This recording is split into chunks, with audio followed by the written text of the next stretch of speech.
जैसा कि पिछले एपिसोड में आप सभी लोगों ने देखा कि तेंग सेंग ने मिस्टर जाओ को अकेले ही हरा दिया था। उसके बाद उन सभी लोगों को एडमिशन मिल गया था। दूसरे दिन स्कूल का प्रिंसिपल आता है। अब उन सभी लोगों को प्रिंसिपली ट्रेनिंग देंगे। उसके बाद सभी लोगों को आप अपने टास्क बताकर उन सभी लोगों को ट्रेनिंग करने के लिए भेज देता है। उसके बाद हमें दूसरी ट्राइब पर दिखाया था जहाँ पर निंगरारोंग की फादर थे। उन सभी लोग कह रहे थे कि निंगरारोंग को हम इससे भी अच्छा एजुकेशन दे सकते थे। वो इस जगह से भाग के उस जगह पर गई है, तो जाओ तुम सभी लोग निंगरारोंग को वापस लेके आओ। अब इससे हमें पता चलता है कि निंगरारोंग की फैमिली यानी कि ट्राइब कितनी पावरफुल है और वो अपनी खुद इस स्कूल से भी ज्यादा एजुकेशन दे सकते थे। इसके बाद हमें दूसरी तरफ दिखाया जाता है ऑस्कर और निंगरारोंग को। उन लोग स्कूल की पूरा राउंड मार रहे होते हैं, तभी निंगरारोंग भी थक चुकी होती है और ऑस्कर अपने हाथों से सॉसेज को बनाकर उसको पावर देने के लिए यहाँ पर खाने के लिए देता है। अब निंगरारोंग काफी घमंडी थी और इसीलिए उसकी बात नहीं मानती और उसको पीट के यहाँ से आगे चले जाती है। अब हमें दूसरी तरफ दिखाया जाता है इस स्कूल का दिन के सामने उन सभी लोग होते हैं। वहाँ पर निंगरारोंग और ऑस्कर भी पूरा स्कूल का राउंड मार के यहाँ पर आ जाते। उसके बाद प्रिंसिपल कहते हैं कि तुमने राउंड कंप्लीट किया और ऑस्कर भी कहता है कि हाँ मैंने कर लिया। लेकिन वो निंगरारोंग को भी पूछते, लेकिन उससे पहले ऑस्कर बताता है कि हाँ इसने भी कंप्लीट कर दिया। अब दिन को पता लग गया था कि निंगरारोंग ने पूरा राउंड कंप्लीट नहीं किया, इस वजह से दोबारा उसको राउंड मारने के लिए कहते हैं। लेकिन निंगरारोंग काफी घमंडी थी, तो इसीलिए वो नहीं मानती। वो कहती है कि मैं काफी ताकतवर हूँ और मुझे इस राउंड मारने से कोई फायदा भी नहीं है और इसीलिए मैं नहीं मानूंगा। वो दिन ने बताई हुई बातों को मना कर देती है और इसीलिए अब दिन भी काफी गुस्से में आता है। कहता है कि अगर तुम मेरी बातों को नहीं मानोगे और ट्रेनिंग नहीं करोगे तो तुम इस स्कूल से जा सकते हो। निंगरारोंग को ये बात सुनने के बाद काफी गुस्सा आता है। उसके बाद निंगरारोंग कहती है कि मैं अपनी ट्राइब की मदद लेके आपको बर्बाद कर दूंगा। सुनने के बाद दिन को भी काफी गुस्सा आता है। कहता है कि तुम देखो, खुद को देखो, तुम कितने कमजोर हो, इन सभी लोगों को देखो। अब वो भी यहाँ पर सभी लोगों को देखने लगता है। तेंग सेंग, मिस्टर दाई, जीवू और कैटगर्ल को भी देखती है। उसके बाद वो काफी दुखी होती है, इसलिए क्योंकि उन सभी से वो काफी कमजोर थी। और उसके बाद ऑस्कर को देखती है। ऑस्कर को देखने के बाद कहती है कि मुझसे ये कमजोर होगा, कोई तो है जो मुझसे भी कमजोर है। और दिन बताता है कि ये अपनी कैटेगरी और अपनी फील्ड में तुमसे भी काफी अच्छा है क्योंकि इसका लेवल 29 है। दिन की बातों को सुनकर वो काफी दुखी होती है क्योंकि इन सभी लोगों से वो सबसे कमजोर थी। इस वजह से वो दुखी होकर यहाँ से रोते हुए चले जाती है। कुछ समय के बाद रात होता है। रात के समय अब दिन उन सभी लोगों को लेके एक अरीना पर पहुंच जाते। ये अरीना का नाम सोल अरीना है। यहाँ पर सभी लोग एक दूसरे के ऊपर बैटल करते हैं, फाइट करते हैं। उसके बाद उन सभी लोग लेवल अप करते हैं और अपनी स्किल को भी टेस्ट भी करते हैं। दिन उन सभी लोगों को लेके उस जगह पर पहुंच जाते। उसके बाद उन सभी लोगों को कहते कि तुम सभी लोग ने सोल अरीना का बैज नहीं लिया है तो तुम लोगों को इस जगह पर बैज लेना होगा। उसके बाद ही तुम लोग फाइट कर पाओगे और तुम्हारे लेवल अप भी होगा। अब इस जगह पर मिस्टर दाई तो आ चुके थे और उन सभी लोग के साथ फाइट भी किए थे और उसका बैज भी है। और ये मोटू भी आया था, वो भी फाइट कर चुका था। तो उसके बाद बाकी रह गया था कैटगर्ल, जीबू और तेंग सेंग ही। अब तेंग सेंग और जीबू एक टीम बना लेते। उसके बाद उन दोनों 2 वर्सेस 2 की फाइट के लिए आगे बढ़ते। सबसे पहले जीबू का बैटल होता है सिंगल मैच एक प्लेयर के साथ। वो भी अब रिंग पर उतर चुकी होती है। उसके बाद उसकी अपोनेंट राइनोसोल पावर रखने का वो काफी ताकतवर था, लेकिन फिर भी जीबू भी कम नहीं थी। दोनों की बैटल शुरू होती है। दोनों अपनी सोल पावर को यूज करती है, फाइट करते। इस फाइट में जीबू काफी स्पीड से उसको कुछ ही देर में हरा देती है। अब ये मैच जीबू जीत लेती है। अब दूसरा मैच तेंग सेंग और कैटगर्ल के बीच में होता है। इन दोनों की फाइट को उन सभी लोग देख रहे होते। दोनों इस रिंग के अंदर जाते। उसके बाद फाइट शुरू होती है। तेंग सेंग अपनी ब्लू सिल्वर गैस प्लांट से उसको जकड़ने की कोशिश करता है, लेकिन कैटगर्ल उससे बच जाती है क्योंकि कैटगर्ल की पावर ही स्पीड है और इसलिए स्पीड से बच जाती है।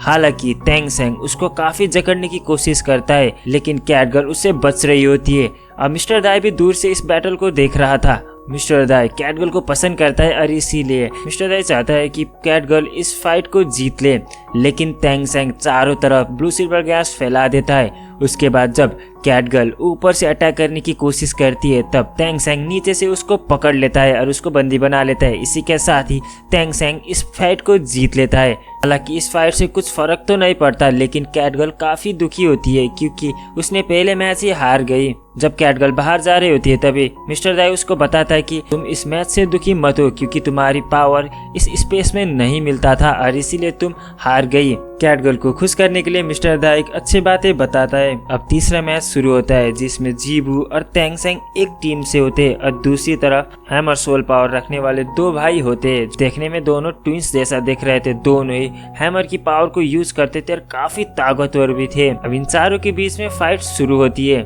अब दोनों ही अपनी हैमर की पावर को यूज करते अटैक करते और तेंग सेंग और जीबू भी उन दोनों के ऊपर अटैक करते। ये अटैक और ये फाइट देखने में काफी गुजबम देने वाली थी क्योंकि ये फाइट में दोनों अपनी फुल पोटेंशियल के साथ लड़ाई कर रहे होते। तेंग सेंग अपनी पूरी ताकत को लगाता है लेकिन फिर भी उन दोनों को हरा नहीं पा रहा होता।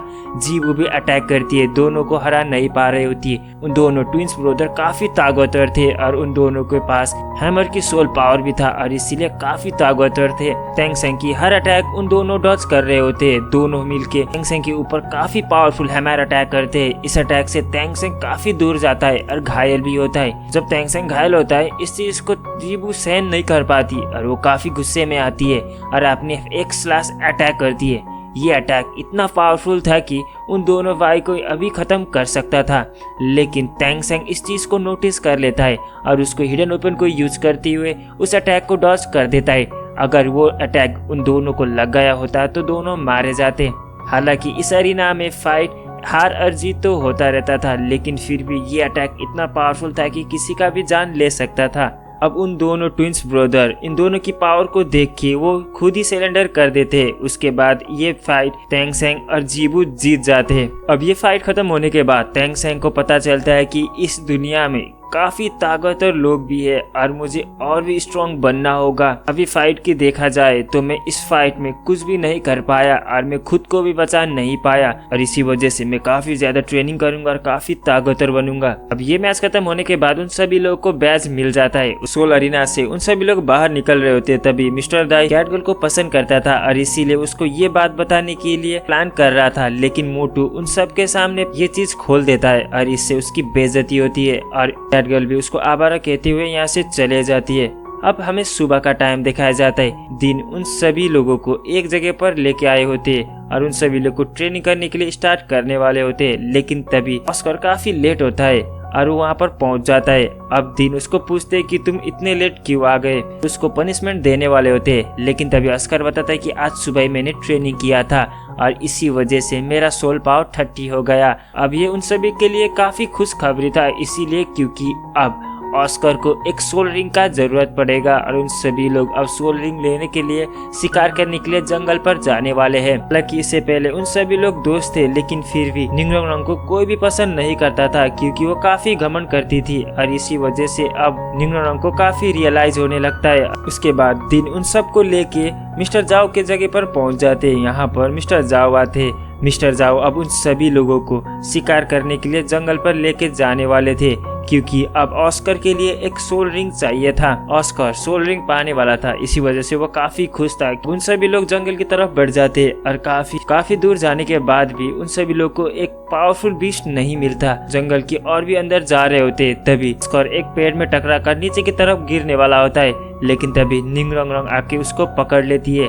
यहाँ पर हमें एक रोमांटिक एंगल भी देखते हैं ऑस्कर और निंगरंग की। अब निंगरंग वो रियलाइज करने के बाद वो सुधर गई है। सभी लोग जंगल के अंदर से घूमते घूमते एक टाउन पर पहुंच जाते हैं। अब उन लोगों को काफी रात हो चुका था और इसी वजह से एक होटल में बैठ जाते। यहाँ पर खाना खाने के लिए उन सभी लोग रेडी थे। इस जगह की दूसरी टेबल में दूसरे स्कूल के स्टूडेंट खाना खाने के लिए आते।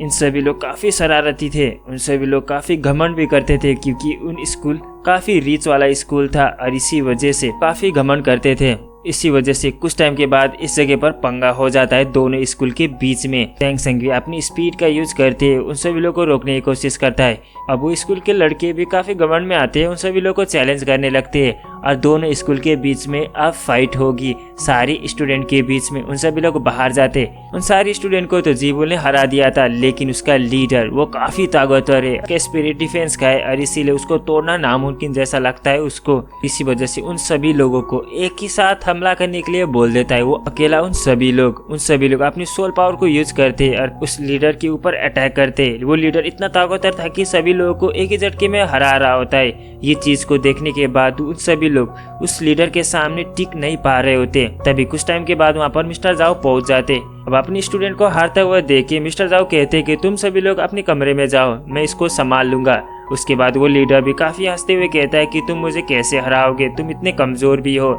और इसीलिए मिस्टर जाओ अपनी सोल पावर को यूज भी नहीं करते, वो अपने हाथों से उसको बुरी तरीके से पीटते। हालांकि वो लीडर इतना ताकतवर था और वो अपनी सोल पावर का यूज भी कर रहा था, लेकिन फिर भी मिस्टर जाओ बिना सोल पावर उसको हरा देता है। उस लीडर उस स्कूल के बच्चे के सामने बेइज्जती होता है। मिस्टर जाओ कमरे के अंदर पहुंच जाते हैं। मिस्टर जाओ उन सभी लोग इस फाइट के बारे में डिटेलिंग और अपनी मिस्टेक क्या कुछ था वो सब कुछ बताते। के बाद ये भी कहते हैं कि कल हम सुबह बीस्ट को पकड़ने के लिए जंगल पर चले जाएंगे।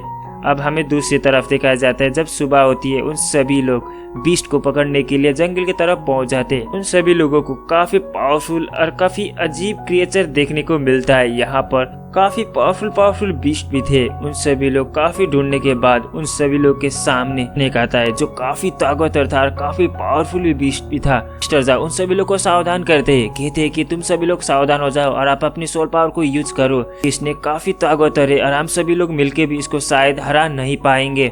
ये बीस्ट हजारों साल पुराना था और इसी वजह से ये इतना ताकतवर है। हालांकि इन सभी लोग एक बीस्ट को हंट करने के लिए इस जंगल पर आए थे, लेकिन अब उन सभी लोग के सामने काफी ताकतवर बीस्ट आ गए जो उन सभी लोग मिलके भी इसको हरा नहीं पाएंगे। मिस्टर जाओ उन सभी लोगों को बताते कि तुम सभी लोग एक टीम की तरफ फाइट करो इस बीस्ट से। सभी लोग मान जाते हैं। उसके बाद सभी लोग मिलके अपनी सोल पावर को यूज करते, पूरी ताकत लगाते और एक टीम वर्क के साथ उस बीस्ट को हरा देते। हालांकि वो बीस्ट इतना ताकतवर था कि उन सभी लोगों को वो हरा सकता था, लेकिन उन लोगों ने मिलके उसको हरा दिया। मिस्टर जाओ ऑस्कर को कहते हैं कि तुम इसको मार के इसकी सोल रिंग को ले लो। अब ऑस्कर इसको सोल रिंग पाने के बाद काफी ताकतवर बनेगा। जीबू कहती है कि हम लोग इस सोल बीस्ट को जिंदा नहीं छोड़ सकते है क्या, लेकिन टैंग सेंग उसको समझाता है कि हम बीस्ट को मारते और कल्टीवेट करते और इसीलिए नेचर का है। अगर हमने इसको नहीं मारा होता तो आज पक्का हम सबको वो खा जाता। अब इस जगह पर जीबू काफी दुखी हो रही थी।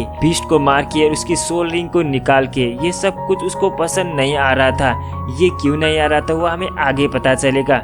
उसके बाद ऑस्कर वो स्नेक को मारने के लिए आगे बढ़ता है, लेकिन उससे पहले उस जगह पर एक बूढ़ी दादी अम्मा आती है, उसके साथ उसकी पोती भी थी। वो कहती है कि हमने इस बीस्ट को सबसे पहले देखा था और हमने इसको इस स्नेक को घायल भी किया था। टैंग सेंग स्नेक को चेक करता है। उसके बाद उसको भी पता चलता है कि ये तो ऑलरेडी घायल था। दादी ने जो भी चीज कही थी वो सच था। अब यहाँ पर उन दोनों के बीच में यहाँ पर झगड़ना स्टार्ट होता है कि आखिर वो सोल रिंग किसको ले। वो दादी भी काफी ताकतवर है, इसी वजह से मिस्टर जाओ और वो दादी के बीच में ये डिसाइड होता है कि अगर हमारी तरफ से टैंग सेंग लड़ेगा और आपकी तरफ से आपकी पोती, अगर दोनों में जिसने भी फाइट में जीता वो सोल रिंग लेके जा सकता है। ये सुनने के बाद वो पोती इजी से मान जाती है। अब टैंग सेंग और वो लड़की के बीच में एक फाइट शुरू हो जाती है। इसी के साथ ये एपिसोड भी खत्म होता है। अब आगे एपिसोड में टैंग सेंग पूरी अपनी पावर को यूज करेगा उस लड़की को हराने के लिए। वो लड़की भी कम की नहीं है, वो भी काफी ताकतवर है। मिलते हैं नेक्स्ट पार्ट में। वीडियो पसंद आए तो लाइक करना और नए हो तो चैनल को सब्सक्राइब करके जाना।